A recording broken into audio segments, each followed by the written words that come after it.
Magandang araw to our viewers sa amin pong YouTube channel. Welcome to another episode of Mrs. Galang's Kitchen. Meron po kaming recipe, Kapampangan recipe, no? Pampanga version of tokwat baboy, no? Kakambal ito ng ang Angeles po, ang authentic sizzling sisig. Dito po sa Angeles, Pampanga yan patatagpuan. Sa mga sisigan po dito, kakambal ng sisig, no? Yung tokwat baboy. And this version, ito yung sineserve ng itong mga sikat dito sa Angeles, yung mga Milas, yung mga dyan sa Pulong-Bulo, dyan sa Crossing, marami po. So we will show you our version of Pampanga style tokwat baboy na di ba? So plus of course the secrets sa aming recipe sa paggawa ni Mrs. G. Okay, sa aming po pagbabalik ang aming tokwat baboy.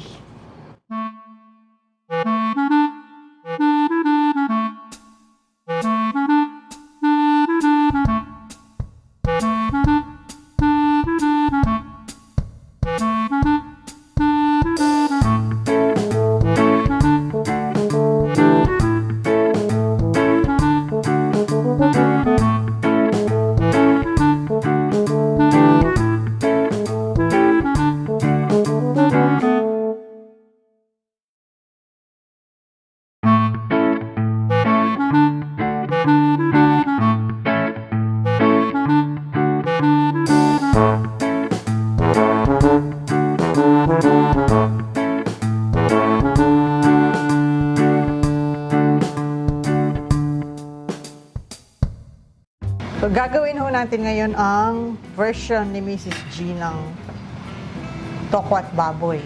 Ang una natin gagawin, syempre, itong maskara, hindi natin siya basta na lang pakuluan. Kailangan malinis yan talaga. Paalisin natin yung amoy kasi merong off smell yung baboy, di ba? Parang hindi ko alam kung maanggo o ano. Anyway, papakulo natin siya ng mga 5 minutes. Tapos, after 5 minutes, alisin natin siya dyan, babalawan. And then, bago hong tubig yung gagamitin natin, malinis para sa kung saan siya iboboil. So, di-discard natin yung ginamit doon sa 5 minutes na boiling. Kasi nandun lahat yung amoy ng baboy na hindi natin gusto natin alisin. Okay, so, ito ho yan.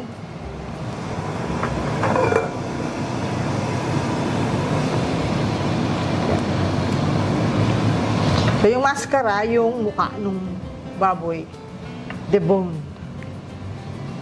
Nandiyan yung tenga, yung nguso. Pala. So, papakulo lang natin yan 5 minutes. Ito, sama na natin. Okay, so, alisin nyo, huwag nyo hong tatakpan kasi para nga yung amoy sumingaw. Huwag natin ikulob yung amoy nyo. Lulubog ko. Kailangan nakalubog sa tubig yan. Oo. Tapos lulutang yung mga impurities. Pwede yung iba lalagyan to ng luya. Pwedeng may suka para maalis lalo yung amoy. At you really have to clean. Oo, bago yan binanlian, nilinis namin. Siyempre, kakayurin mo yung mga dumi-dumi, lalo doon sa tenga, tsaka doon sa nguso niya. Tsaka, meron pala siyang kilay. Pero sa pilik mata, meron palang kilay ang baboy. Buti pa siya. Kaya nga, sasabihin sana, mas makapal pang pilik mata sa akin yan. Kilay na, meron ayun may kilay siya. Iba talaga yung buhok niya doon sa parang kilay niya.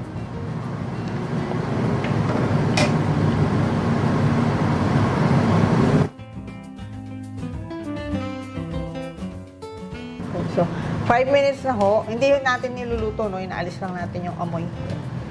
Kunin na natin siya. Lumabas yung iba niyang balbo, no? Ito, ano?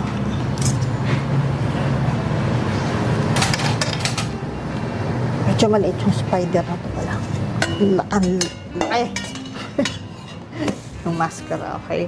So, babanlawan natin to ngayon. Alisin natin kung ano pa yung dumi-dumi dyan, no, na lumabas.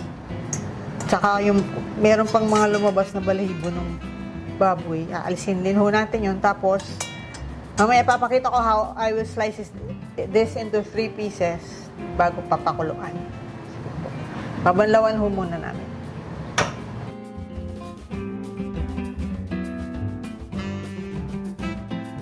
Okay na. So, nabanlawan na natin yung mascara. Ngayon, slice ko siya. Paghihiwa-hiwalay na. So, I slice this into 3 parts. Yung tenga.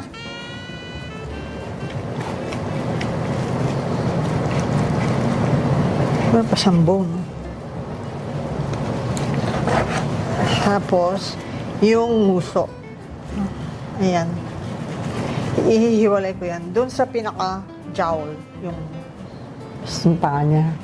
oo, ayan o, yung maraming taba.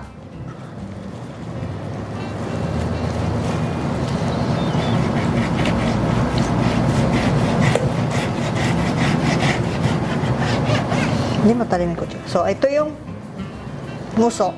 Ayan. Nguso.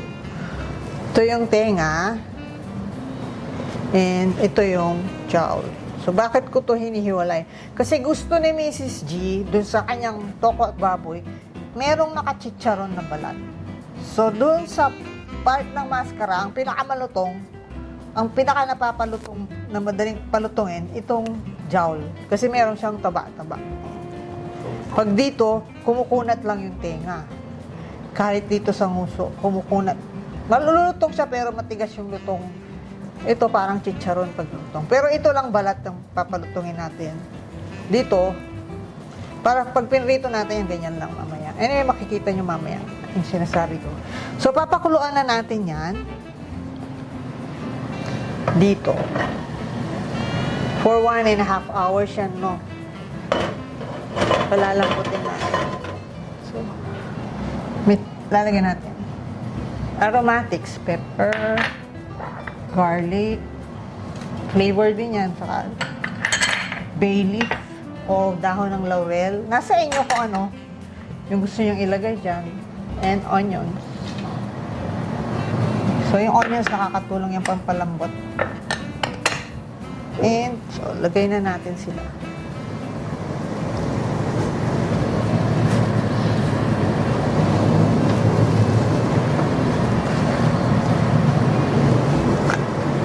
One and a half hours. Okay. Ito pwede natin i-cover. So, simmer lang natin yan. Mahinang apoy for 1.5 hours.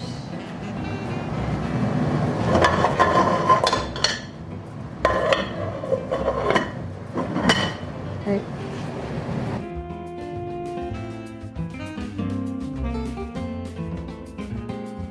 So, habang pinihintay natin maluto yung ating mascara, gagawa tayong sausawan. Tamang-tama yan, pag tapos, nag-blend na yung flavors ng ating ingredients.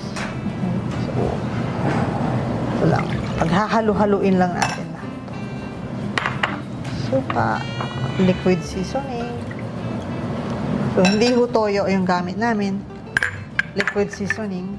And sugar. Garlic. Ayaw sumama ni garlic.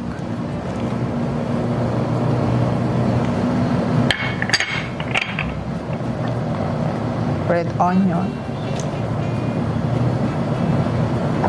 Okay. So, haluin lang natin yan. Hahaluin natin yung ano, maalis. Para ma-dissolve yung sugar. Ah, Kasi meron siyang sugar. Ngayon, yung sili, kayo na hong bahala. Gaano karami ang gusto nyo? Lalagyan ko lang ng konti. Lalagyan ko na konti lang. kasi ikaw titikim. Saka na natin lagay. Ayaw nyo na makakang. So, ito optional. Lalo na kay Mrs. G. Hindi optional sa akin yan. Talaga hindi It's pwede. not an option. Walang option. Yan. So, bayaan lang natin yan habang, ano, Pinapakulo, Oo. pinapalambot natin. mas maganda yung nga ito maskara. ine-age, di ba? Hindi yung pagkagawa gagamitin na. Ni-age dapat talaga yan. Okay. So, set aside. Tapos, pwede na tayo mag-prito ngayon ng tokwa.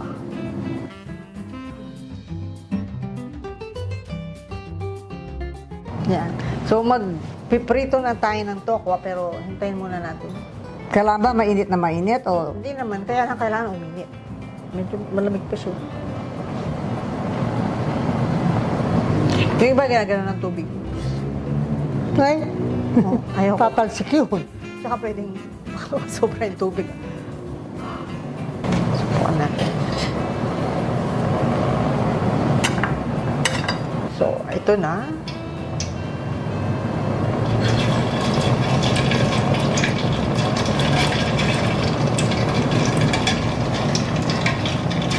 Pinagalaw ko para hindi dumikit. Karbitin mo muna. Galawin nyo. Yan o, hindi na siya dumikit. Ito rin, galawin nyo agad.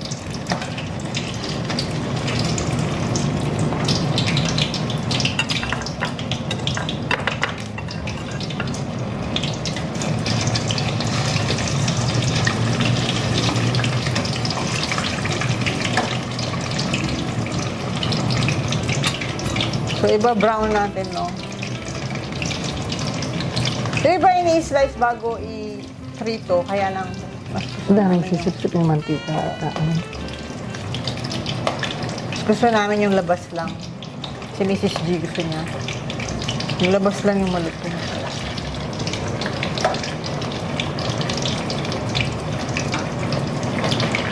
Baliktad ka yung tatay. Yung tatay gusto niya malutong.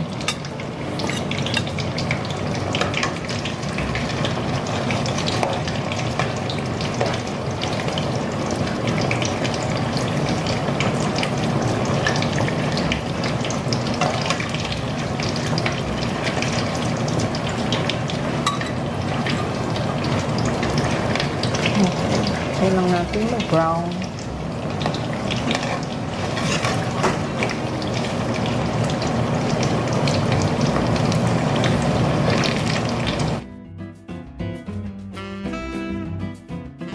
Okay. So, brown na yung ating tokwa. So, iba yung tokwa, iba po yung tofu, ano. Mas siksik yung tokwa, no? Mm. So, yan. Mas Light firm. brown. Kung gusto nyo mas dark, nasa inyo na yun. Kaya lang si Mrs. G, gusto niya medyo moist pa sa loob yung... Moist pa talaga sa loob yung tokwa. Light lang yung crust niya, no? Tapos, tama lang yung lutong. Hindi matigas. Pag sumobrang prito naman ho kasi, makunat. Oh, yun nga, kumukunat kasi. Kaya ayaw ko. Ayaw niya. Kasi yung iba binababad sa sausawan. Tapos hihigop talaga ng sausawan pagka yung pritong-prito siya. So, dinidrain natin yung oil. Yan. Okay. So, naghihintay na lang tayo na nung mascara, mga maluto.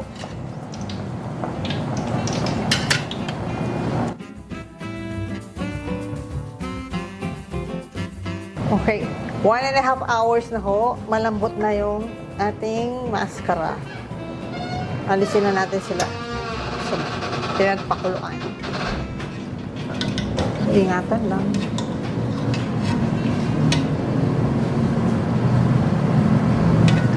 Masama yung onions.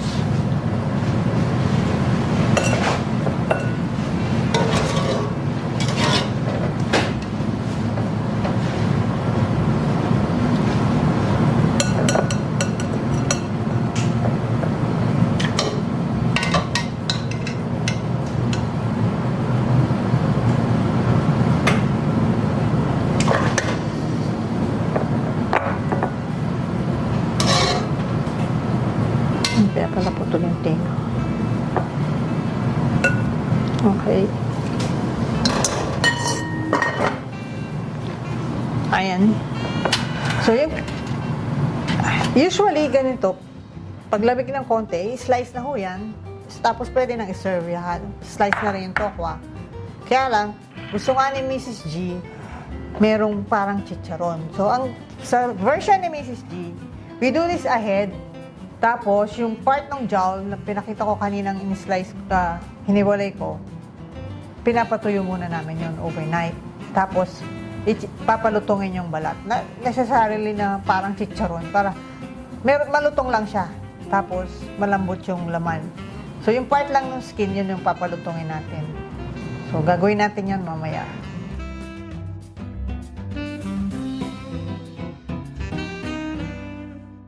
Okay. So, ito yung ating jowl. Pork jowl na pinatuyo natin. Yung balat lang, nilaga siya with the, yung buong maskara nilaga natin, hiniwalay natin yung jowl. Pinatuyo natin overnight. Sa chiller yung skin niya. So, piprito na natin ngayon para lang lumutong ng konti. Pag may nakita kayong mga pepper na ganyan, aalisin nyo kasi puputok Puputok yan. Natakot si Mrs. G. Alam ko mangyayari. Okay, so dahan-dahan. Huwag masyadong mainit yung apoy. Ay, yung mantika. Baka masunog. So, yan. Basta pag pinatuyo nyo, ang bilis, tignan nyo. Bababol na siya. At dumikit din Ayan siya. na, ayan na. Po, aray ko, tinamaan ako. Meron pang paminta yata. Wala. Medyo moist pa kasi.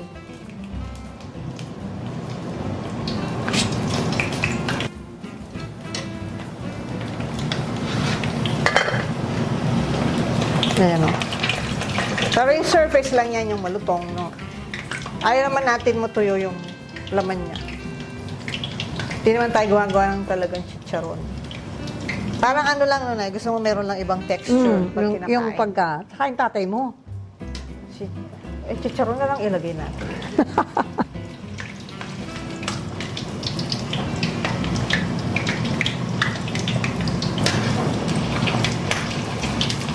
Lumutong na ba? Nabaliktad ko lang. Pero hindi ko naman papalutong. Okay na yun, Nay? Pwede na yan. Okay. Drain na. Patuloy mabuti, drain mabuti. Okay. Yan. So, yan. Malutong na yung surface niya. Pag ginaganyan. Pero hindi yung kamukha nung lempo natin na hanggang sa loob ng balat. Oo. Ito surface lang. Okay. So, palalamigin natin yan konti. Habang hinihintay natin yan lumamig, pwede na tayo mag-start mag-slice ng tokwa at saka ng mga mascara. Hindi mo na ito kailangan, ano? Kailangan. Asin na natin. Kailangan lang natin ng lalagyan ng hihiwain natin mga laman-laman. Okay, mag-start na tayo mag-slice ng tokwa. Pag wala talaga kayong mahanap na tokwa, tofu pwede, pero madalang naman yun, ano? Kalagi naman meron ito. Pero sa supermarket, mas madalas ang tofu. Ang wala o ang meron? Mas madalas ang tofu meron. So, ika nga natin kasi medyo Kumunat na eh. oo. Nainip sila sa atin. Hindi, malutong pa. Yung kutsilyo lang talaga. Yung kutsilyo lang talaga natin ng challenge. Oh. Ayos naman. Naririnig ko eh. Okay. So, ganyang size, ano? Ito natin.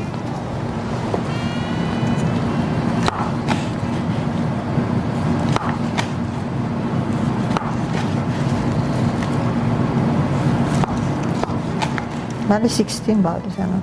Pero ibang tokwa, mas flat dito, pero mas palapad. Siguro, pero yung timbang nila pa rin. Nagtaka nga ako dyan, ang mataas na makapal. Makapal na Maliliit ang square.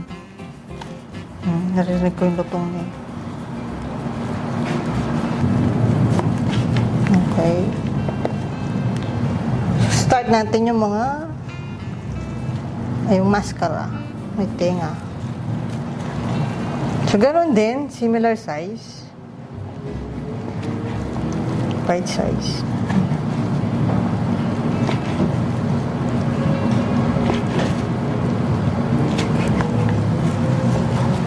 Ganyan, no?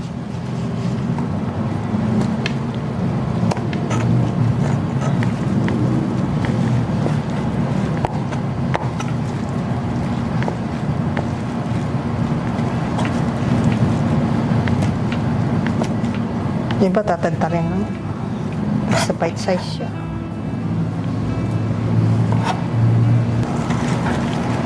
Wala akong naaamoy na masamang amoy galing dyan sa baboy. Oo, nilinis na. Malinis.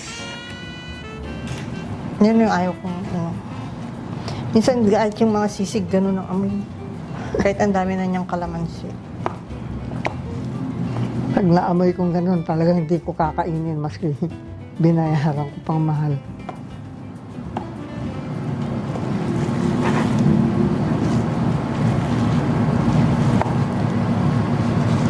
Okay, nandito na tayo sa chicharon. Iwalay ba lalagyan mo dyan? Pwede. Yun. Malutong pa rin. Naku, yan ang gustong-gusto ng tatay mo pag narinig niyo yung lutong na yan. Ba't ka naka-timer?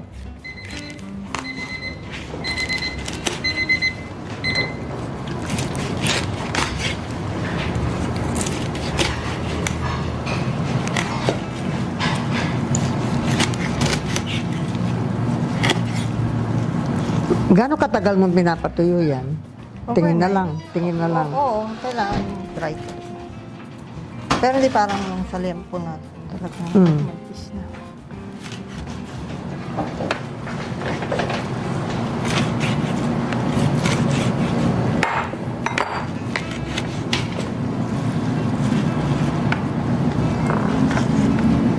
Ay, malataki sila.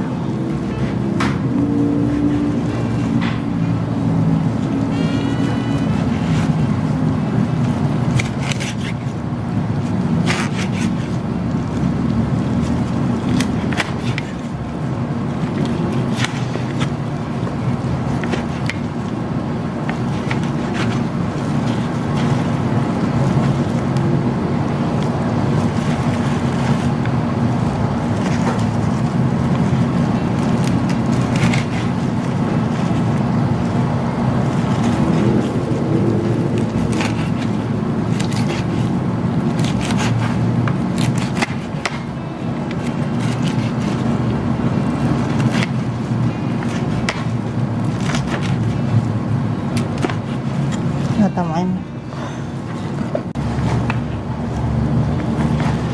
Yan. Okay. Okay. Oh, hindi mo na Slice kailangan natin to. lahat. Ngayon, paghahalo-haluin na natin yan para pag sinerve natin, meron na.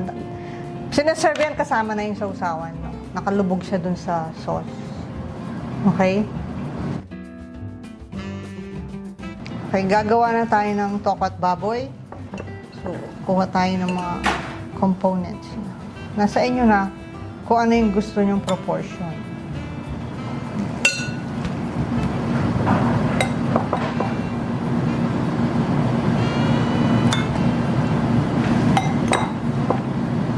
Kamukha ko, gusto ko maraming tokwa. Ay, ito. Ang tatay ito. Gusto mo. Kung pwede lang lahat, ganyan na lang. Ay, ginagawa niya. Pinapachicharon niya pa nga sa akin talaga minsan.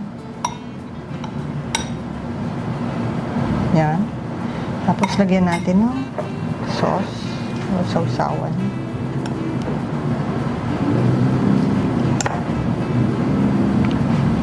So, ito pwede nyo lagyan ng celery kung gusto nyo. Yung green onions pwede nyo ihalo. Pwedeng ibudbud lang pag isa-serve na. Kahit yung sili ho, pwedeng ibudbud nyo lang sa ibabaw. Okay? And then, konting. Okay. Bahala na kayo sa sili, no? Bahala na kayo sa sili. Okay, nakita po ninyo, napanood ninyo ang demo o ang version ni Mrs. G ng tokwat baboy. No? Gaya ng nabanggit niya kanina,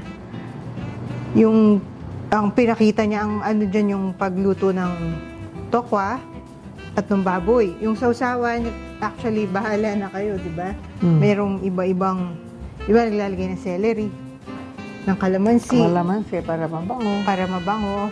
Ano pang nilalagay niyo? Kung ano gusto mo ilagay. Kung gusto mong mas matamis, mas maasim, bahala na kayo. Bahala kayo. Kami, hindi kami matapang sa maanghang. Duwag na duwag ako sa maanghang. Nasasamid kami. Pero ayan yon. So yung tamang balanse ng asim, ng alat, ng tamis, yung lutong nung balat ng baboy, yung lutong nung tokwa, no? Masarap to. Gustong-gusto tong kinakain na kasama ay lugaw. Marami po yung ginagawang pulutan, ginagawang ulam, no? Paborito, mabili po ito dito sa Pampanga. I'm sure kayo mga nagbibiyahe kumakain dito. Isa ito sa mga pinupuntahan ninyo. Other than sisig, no? So, ang daddy ko, paborito din ito. Kaya, so yun. Kuha tayo ng tokwa ng baboy. Siyempre yung lutong ng balat. Harap. Tapos yung collagen, no? Yung Pampaganda ng balat. papaganda daw ng balat yan. Kaya kumain kayo ng tokwat baboy para maganda yung balat nyo. Okay? So, we hope you learned something new today at nagustuhan ninyo ang aming recipe. Sana subukan po ninyo, no? Numunguya pa ako.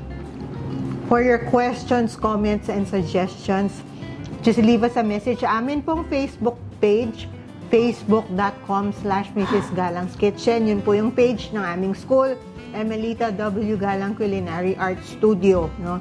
We offer courses in cooking, baking, and cake decorating. Doon po ninyo makikita yung mga announcements ng mga schedules ng aming mga upcoming classes. And lots of pictures and videos of actual classes so you can have an idea kung how our classes go. All our classes are conducted hands-on, no? 100%. 100% hands-on. Talaga gagawa. Hindi ho kami. We don't do demo classes na manonood lang kayo. Then there's for our recipes, yung mga viewers natin, yung mga nasa malalayong lugar, you can check our YouTube channel, Mrs. Galang's Kitchen. And if you haven't yet, please click on subscribe and tap on the bell so you can receive updates for every time we post new videos, no? We have more than 100 recipe videos posted. Sana napanood nyo na. If not, mapanood nyo pa or balikan ninyo. Nandun po silang lahat. They are also detailed, no? Not as probably, sabi lang, ang haba naman ng video ni Mrs. G. Well, that's because she wants to share. Teacher po ako. Teacher, that's the teacher in her, no? Gusto niya, once pinresent namin ang recipe, all the details that you need to know, nandoon. So you can replicate or you can do the recipe. I'm very, very happy kasi pag sinabing, naku ma'am, nasunod ko yung ginawa mo, ang sarap. That's because, that's what happens when you pay attention, you watch the video and you pay attention to the instructions and you follow kasi kompleto, no? Okay? And then there's also our Instagram account, yung Galang Culinary Arts, where we also post pictures and announcements. Follow all our social media accounts so you can stay updated, keep yourself updated about our school and the things we do here in our kitchen, okay? So hanggang sa susunod po, kakain pa po kami ng tokwat baboy. Maraming salamat. Lagyan mo ng sili. Ayoko.